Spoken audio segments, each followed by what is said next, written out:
uns Kinder. Im ersten Teil haben wir uns die Vorteile der natürlichen, selbstbestimmten Geburten angesehen.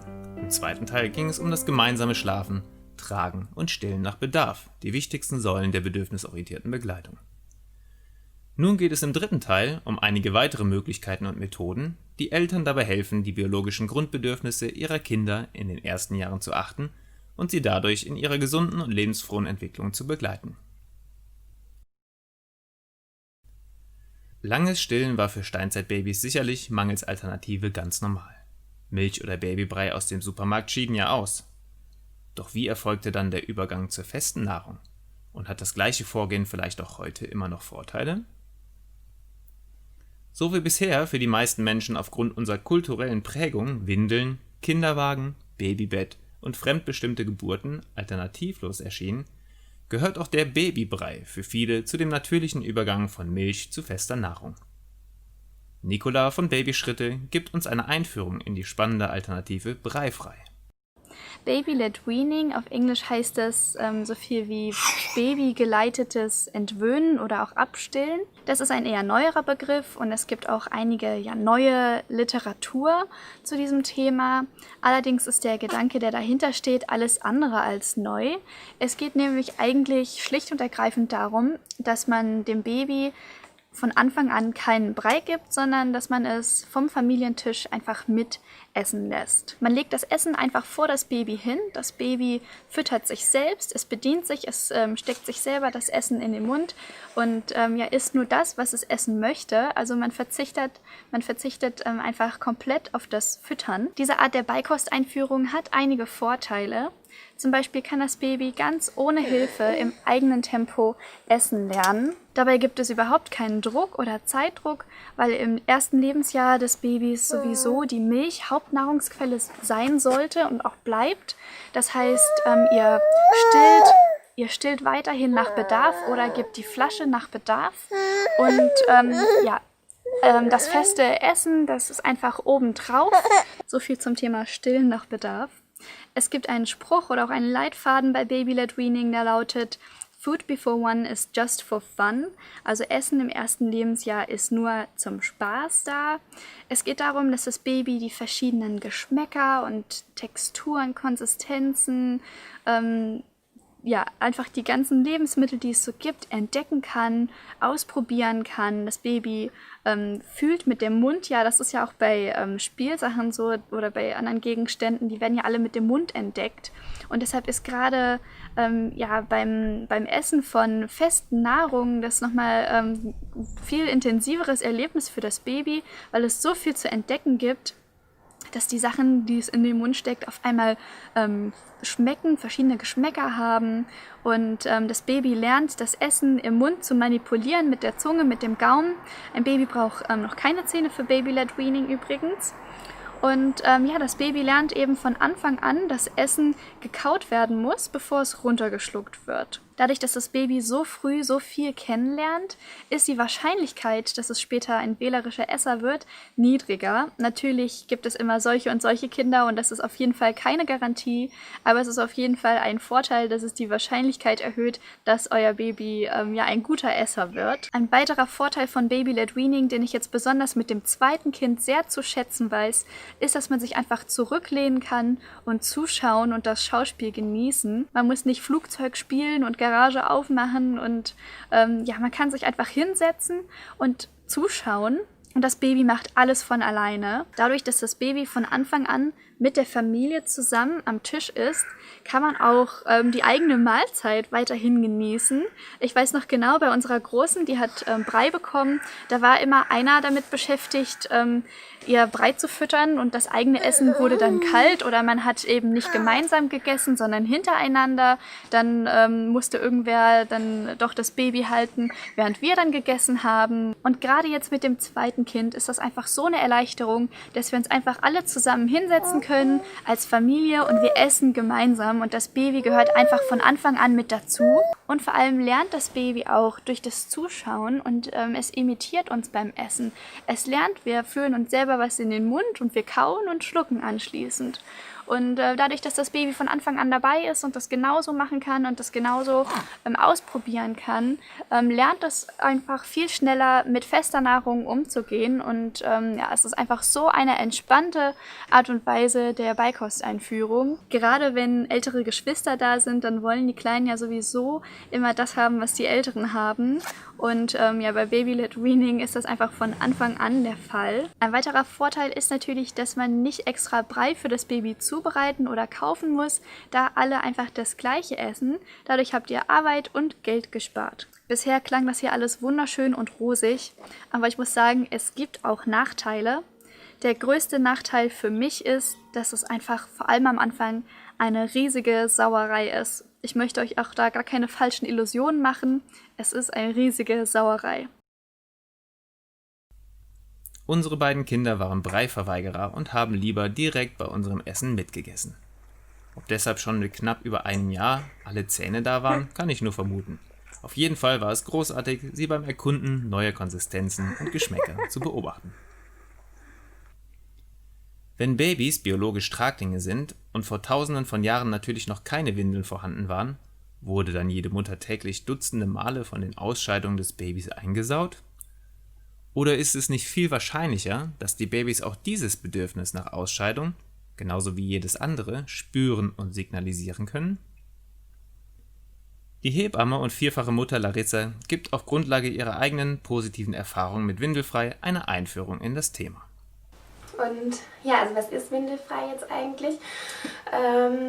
Das bedeutet einfach, dass man die Signale des Babys versucht wahrzunehmen. Und es ist wirklich so, dass Babys schon, wenn sie auf die Welt kommen, signalisieren sie, dass sie Pipi machen müssen. Also man muss sich ja auch vorstellen, es würde keine Mama abstreiten, dass sie erkennen kann, wenn ihr Baby müde ist oder wenn es Hunger hat. Und also das Ausscheidungsbedürfnis ist auch so was Wichtiges, Essentielles für so ein kleines Baby. Die schlafen, die essen und die pieseln und haben Stuhlgang. Das sind eigentlich so die hauptsächlichen Beschäftigungen von Babys. Und warum sollten sie das nicht auch signalisieren können? Das ist schließlich was sehr Wichtiges. Und vielleicht erinnern sich auch viele Eltern, wenn man kleinen Babys die Windel aussieht, zack, schon pieseln sie los. Also es ist einfach so, dass auch so mini kleine Babys von sich aus keine Nestbeschmutzer sind. Also die pieseln sich nicht gerne selber in die Hose. Die versuchen am Anfang deutlich zu signalisieren, und weil die Eltern es einfach auch nicht wissen, dass die Babys das können, wird es natürlich ignoriert, dieses Ausscheidungsbedürfnis, und irgendwann ist es dann so, dass die Kinder lernen das quasi zu unterdrücken, zu signalisieren. Sie gewöhnen sich einfach an, in die Windel zu pieseln. Und wenn sie dann älter sind, mit 2 bis 3, ist es oft so, dass die Eltern mit ganz vielen Tricks probieren, ihren Kindern die Windel wieder abzugewöhnen. Also ich muss sagen, windelfrei hat einfach ganz viele tolle Effekte, weil das Baby hat ein Bedürfnis und teilt dies mit, und es merkt, dass das wahrgenommen und reflektiert wird.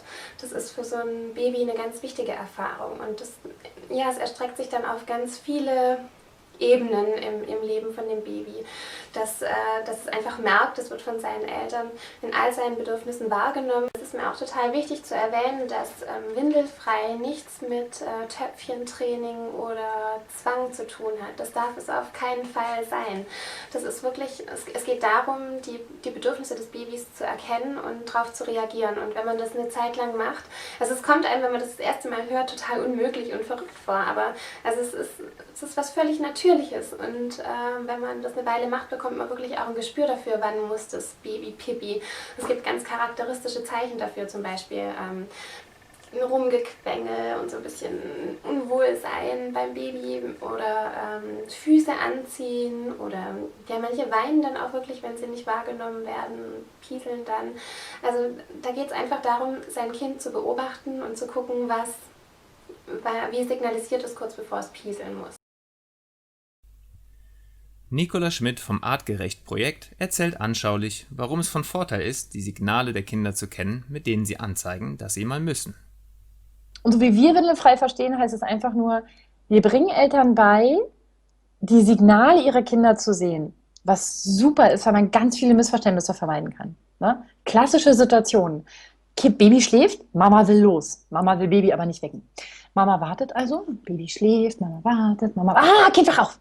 Mama geht hin, nein, mein Schatz, packt Kind ins Tragetuch, will zum Bus. Kind schreit. Kind stößt sich, Kind will nicht ins Tragetuch, Kind total unglücklich, Mama versucht Kind zu stillen, Kind will nicht stillen. Mutter sagt, Kind, was hast du? Wenn man jetzt von Windelfrei weiß, weiß man, Kind hat geschlafen, Blase voll. Mit voller Blase. Wie bei uns, ja. Exakt. Will Kind nicht ins Tragetuch, weil Mama anpinkeln, ganz blöd. Das wissen schon die ganz Kleinsten. So, das heißt, wenn ich der Mutter jetzt beibringe, wenn die Mutter zu mir kommt und sagt, mein Kind lässt sich nicht tragen, das will einfach nicht ins Tragetuch. Kann eine der Ursachen sein, dass die Mutter häufig diese Situation hat, wenn man ihr dann sagt, weißt du was, bevor du dein Kind ins Tragetuch holst, ziehst es einmal aus, hältst es über einen Pott und machst pss, pss. Und das Kind macht, danke schön. Ja, jetzt können wir los. Dann ziehst du dein Kind an, steckst es ins Tragetuch und gehst.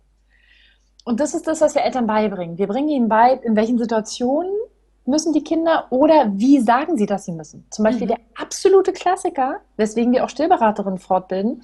Die Kinder, du stillst dein Kind und das Kind dockt ab, dockt an, dockt ab, dockt an, dockt ab. Und dann denkst du, ich weiß doch, dass du Hunger hast, wieso trinkst du denn nicht? Das Kind trinkt nicht, weil es mal muss. Probiert es mal selber aus. Ganz viel trinken, 20 Minuten warten, bis die Blase voll ist und dann versuchen, noch mehr zu trinken. Das macht keinen Spaß. Und da ganz junge Babys unter 4 Monaten oder viele von denen nicht pinkeln, wenn sie was am Po haben, weil sie das Nest nicht beschmutzen wollen, machen die so lange so, oh Gott, Mama, ich will ja trinken, aber ich kann nicht, bis sie es gar nicht mehr halten können. Dann pullern sie irgendwann und dann, okay, jetzt ist auch egal. Und dann stillen sie. Wenn ich das der Mutter sage oder der Stillberaterin, sage, wenn das Kind an- und abdockt, zieh es aus, halt es ab, still es danach, dann sagen die, ach, wieso hat mir das denn vorher keiner gesagt?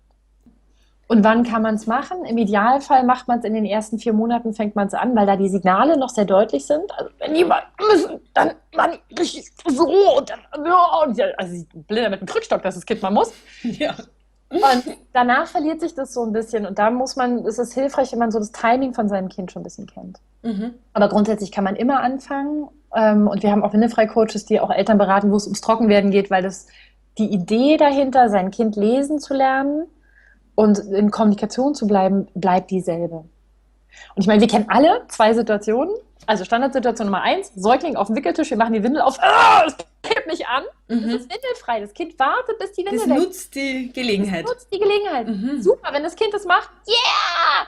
Kind nehmen, ausziehen, abhalten, Signal laut machen, Kind hinlegen, freuen.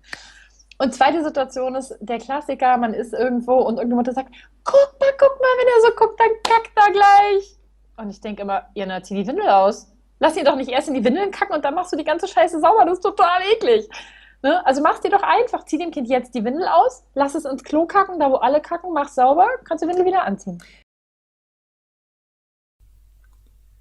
Unsere Erfahrungen mit Windelfrei sind gemischt. Beide Kinder konnten uns nur wenige Tage nach der Geburt mehrfach täglich ihr Ausscheidungsbedürfnis kommunizieren und abgehalten werden. Der allgemeine Konsens, dass Kinder ihre Harnblase und Schließmuskel erst ab dem 4. Jahr vollständig kontrollieren können, ist schlichtweg falsch. Leider haben wir Windelfrei aber nicht optimal in unser Leben integrieren können und auch mangels Austausch und Erfahrung Fehler gemacht, die dazu geführt haben, dass sie es mit 6 bis 12 Monaten schrittweise wieder verlernt haben. Zuletzt soll auch noch ein Thema nicht unerwähnt bleiben, was Babys und Eltern oftmals besondere Freude macht. Denn es ermöglicht es den heranwachsenden Kleinen, ihre komplexer werdenden Bedürfnisse viel präziser und früher mitzuteilen, lange bevor dies ihnen durch Sprache möglich wird. Hier also eine kurze Einführung in das Thema Babyzeichen mit einigen Beispielen aus dem Archiv von Babysignal. Die Zwergensprache ist eine Möglichkeit, um mit dem Kind in Kontakt zu treten. Das Kind kann mir seine Bedürfnisse mitteilen, nicht verbal mit Worten, sondern mit den Fingern als Zeichensprache. Also meine Erfahrung mit der Zwergensprache ist sehr positiv. Ich habe sie bei unserer mittleren Tochter gelernt, wende sie unglaublich gerne jetzt bei unserem 3. Kind an. Also wir haben die Gebärde für Trinken und für Essen.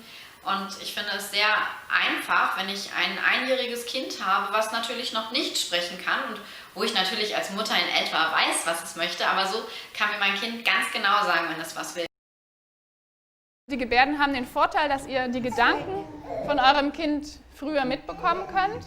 Aber das heißt nicht, dass wir jetzt irgendwie versuchen, dass die Sprachentwicklung schneller ist. Das ist hier kein Leistungskurs für Kinder, sondern einfach Gebärden machen Spaß im Alltag. Darum geht's.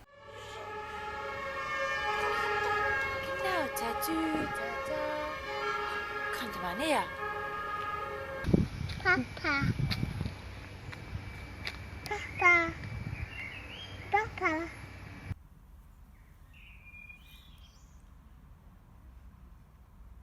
Okay, ja.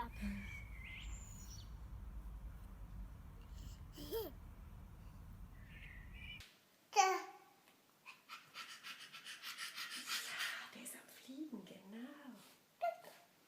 Da ist noch ein Vogel. Der macht auch piep, piep, piep, piep. Und weiter. Ui, da ist die Katze. Nein, das ist nicht die Katze. Nee,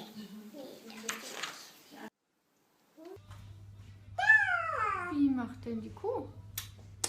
Ja, die frisst. Genau.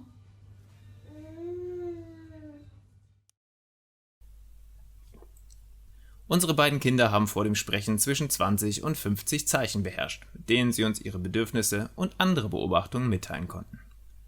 Damit wurde ihnen und uns in der Kommunikation zum einen viel Frust erspart, zum anderen waren Spaziergänge und Bilderbücher eine reine Freude, wenn sie uns durch die entsprechenden Zeichen erzählen konnten, was sie alles Spannendes gesehen haben. Wieso macht es nun tatsächlich für die Gesundheit des Babys einen enormen Unterschied, ob seine biologischen Grundbedürfnisse beachtet werden, besonders die der bedürfnisorientierten Begleitung aus dem zweiten Teil? Sind das Auftreten von Gelbsucht, Atemwegserkrankungen, Bindehautentzündung, Allergien und Neurodermitis nicht einfach Zufall bzw. Pech?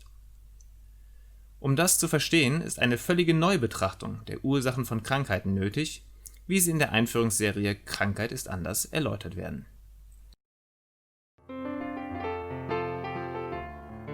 Wir alle sind dankbar für die Notfallmedizin, die in lebensbedrohlichen Situationen Hervorragendes leistet. Doch wie steht es um den medizinischen Umgang mit Krankheiten, insbesondere beim Verständnis der Ursachen von Krankheiten?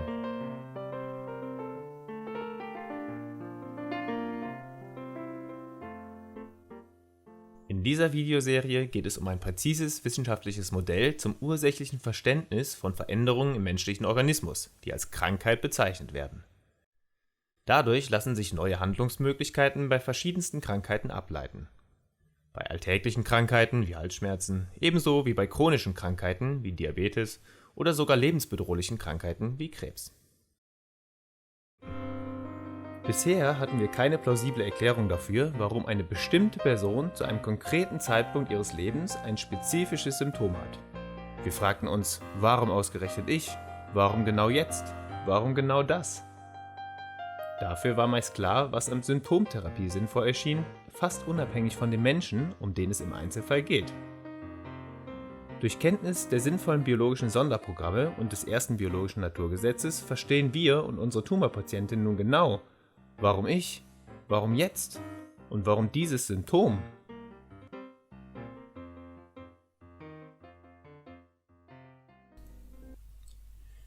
Hierdurch lernen wir, wie wichtig es ist, die biologischen Grundbedürfnisse von Babys zum Erhalt ihrer körperlichen und geistigen Gesundheit zu kennen und zu achten. Die in diesen Teilen vorgestellten Themen sind daher wichtige neue Handlungsmöglichkeiten, die sich auch durch das neue Verständnis der Ursachen von Krankheiten ergeben. Vielen Dank für dein Interesse an diesen meiner Meinung nach besonders relevanten und wichtigen Themen.